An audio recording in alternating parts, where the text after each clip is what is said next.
Mehndi novel आखिरी किस्त। आप ही प्लीज़ बस करें, आप जाएं यहाँ से प्लीज़। अगर राज मुझे छोड़ना चाहता है तो छोड़ दें, मैं दूर चली जाऊँगी, निकल जाऊँगी राज की ज़िंदगी से, फिर ये अपनी मर्ज़ी से ज़िंदगी जी ले।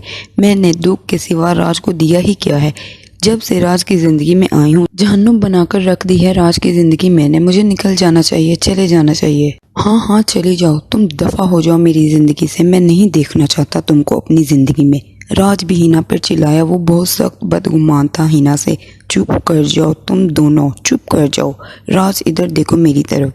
निम्रा आपी ने राज को बाजू से पकड़कर अपनी तरफ किया। मैं हूँ सारे फसाद की जड़। आकाश मेहरा से हिना नहीं मैं प्यार करती थी। राज सुना तुमने, आकाश मेहरा से हिना का दूर दूर तक कोई ताल्लुक नहीं है। वो बेगुनाह है, बेकसूर है।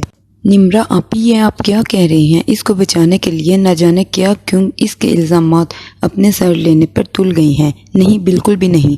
राज, इल्ज़ामात मैं नहीं हिना ने अपने सर लिए हैं। इसने सब बर्दाश्त किया, मेरी इज्जत की खातिर सब सहा। राज, मैं और आकाश एक साथ कॉलेज में पढ़ते थे, तब हम एक दूसरे से बहुत प्यार करते थे। इसकी बातों में ऐसा जादू था राज के मैं इसकी बातों में आती चली गई। मैं इतना आगे निकल गई कि मुझे पता ही नहीं चला। तब तक मेरी शादी की तैयारियां शुरू हो गई और मैंने आकाश मेहरा को बताया कि तुम जल्दी से रिश्ता भेजो, मगर इसे मुझसे मोहब्बत नहीं थी। राज, मेरी इसने कुछ गलत वीडियो बना डाली थी जिस पर वो मुझे ब्लैकमेल करने लगा। एक दिन हिना को पता लग गया और वो आकाश मेहरा के पास जा पहुंची। मगर राज, आकाश मेहरा एक बहुत ही गलत इंसान और गिरी हुई सोच का मालिक था। वो हिना पर भी आशिक हो गया और इसे भी साथ में ब्लैकमेल करने लगा। इसने हिना को धमकी दी, अगर तुम अपनी बहन की इज्जत चाहती हो, जैसा मैं बोलूँगा वैसा तुम करती जाओ। हिना मेरी इज्जत बचाने के लिए जैसा जैसा आकाश बोलता गया वैसा करती गई। वो इसको बोलता था कि तुम राज के साथ ये करो वो करो, और वो वैसा वैसा ही करती। फिर इसने दुबई में हिना को बुलाया और उसे वहाँ भी ब्लैकमेल करता गया। वो तो शुक्र है कि राज रमीस वहाँ इसे मिल गया। इसे सब पता था आकाश के बारे में। हिना ने ही इसे भेजा था तुमको पागल खाने से घर के लिए। ये सब आकाश मेहरा का प्लान था, हम दोनों को बर्बाद करने का। कसूर मेरा था और भुगतना हिना को पड़ा। तब हिना को आकाश ने अपने पास बुलाया कि तुम मेरे पास आ जाओ, नहीं तो मैं वीडियो अपलोड करने लगा हूँ। तब हिना तुमसे लड़कर आकाश मेहरा के साथ चली गई। तब पहली बार आकाश मेहरा ने हिना पर गंदी नज़र रखी। और रमीज की बहन आकाश मेहरा की बीवी थी और इसकी जुल्म ज्यादतियों से तंग आकर इसकी बहन ने खुदकुशी कर ली थी। तब से रमीज को आकाश से नफरत हो गई और इसलिए रमीज ने आकाश को मार दिया।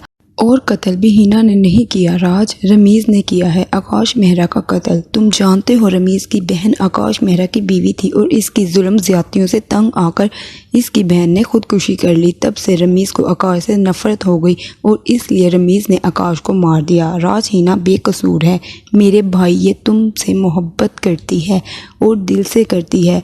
ये और बात है, इसने कभी जिताया नहीं, कभी इजहार नहीं किया, पर ये मुझे पता है वो तुमसे कितना प्यार करती है। और ये बच्चा जिसे तुम आकाश का नाम दे रहे हो ये तुम्हारा है। राज, आकाश ने तो छुआ तक भी नहीं हिना को। ये सब रमीज को पता है। हिना रमीज से बात कर रही थी कि सारे सबूत मिटा दो, क्योंकि आकाश से रमीज ने सारे सबूत हासिल कर लिए थे।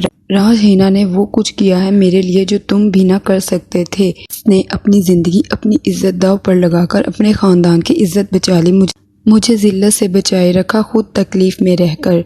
हिना के एहसान कभी नहीं भूल सकती। हिना, मुझे माफ़ कर दो प्लीज़। निम्रा ने हिना के आगे हाथ जोड़े, प्लीज़ मुझे माफ़ कर दो, गुनाह मैंने किए और सज़ा तुमको मिली। निम्रा हिना के कदमों में बैठ गई। आप ही प्लीज़ खुदा के लिए आप ऐसा ना करें, मुझे गुनाहगार ना करें। हिना ने निम्रा को झुककर उठाया कदमों से और इन्हें बेड पर बिठाया। निम्रा की तबीयत खराब होने लगी थी। राज, जल्दी से पानी लाओ। राज जल्दी से पानी लाया। निम्रा ने राज से भी माफ़ी मांगी। इसकी एक गलती की वजह से इन दोनों की ज़िंदगी जहन्नुम बन गई थी। आप एक बार तो मुझ पर यकीन करती, एक बार तो बताती, मुझे खुद ही सारी जिल्लत सहती रही। राज, एक बार कोशिश की थी, मगर इसने आकर मुझे धमकी दी कि इधर मैं तुमको बताऊंगी, इधर ये वीडियो अपलोड हो जाएगी। सोचो, इसकी एक वीडियो की वजह से सारा खानदान बिखर जाएगा, जिल्लत रिसवाई सब मिलेगी। बाबा का सोचो क्या गुजरती। राज, बस मैं डर गई थी, बस ज़्यादा डर गई थी। अगर कुछ ऐसा कर देता राज तो सब मुंह दिखाने के लायक नहीं रहते। बस आप ही अब आप बुरा ख्वाब समझकर भूल जाओ, वो शैतान ख़त्म हो गया, दफ़ा हो गया आपकी ज़िंदगी से। बस आप ना सोचें और इस बात को यहाँ पर इसी कमरे में दफन कर दो और आज से वकार भाई के साथ अपनी नई ज़िंदगी का आगाज़ करें। चले जाएं आप और सब भूल जाएं, बस पूरा सपना था और कुछ नहीं। निम्रा को तसल्ली देकर हिना ने अपने कमरे में भेज दिया और ख़ुद लेट गई। राज बैठा रहा, हिना से माफ़ी मांगता, मगर बात तो करनी थी, माफ़ी तो मांगनी थी। सो इसने हिम्मत की और बेड पर आया। हिना ने बाजू आंखों पर रखा हुआ था। राज कुछ देर बैठा रहा और फिर धीरे से बोला, हिना मैं तुमसे बहुत बहुत शर्मिंदा हूँ। हिना ने बाजू आंखों से हटाया और राज की तरफ देखा और मुस्कुराई। जा तुझे माफ़ किया मगर एक शर्त पर। हिना ने राज की तरफ देखकर कहा, मुझे तुम्हारी हर शर्त मंजूर है। राज ने झट से हिना का हाथ थाम लिया, पर मुझे माफ़ कर दो। सुबह सुबह उठकर सबसे पहले मेरे लिए और मेरे बेटे के लिए फ्रेश जूस तुम लेकर आओगे, सही है? हाँ बिल्कुल मैं लाऊंगा, मगर ये किसने कहा कि बेटा होगा? मुझे तो बेटी चाहिए। गुड़िया, मैंने तो अपनी बेटी का नाम भी सोच लिया है। राज ने बच्चों के जैसे खुशी से कहा, मेरी बेटी।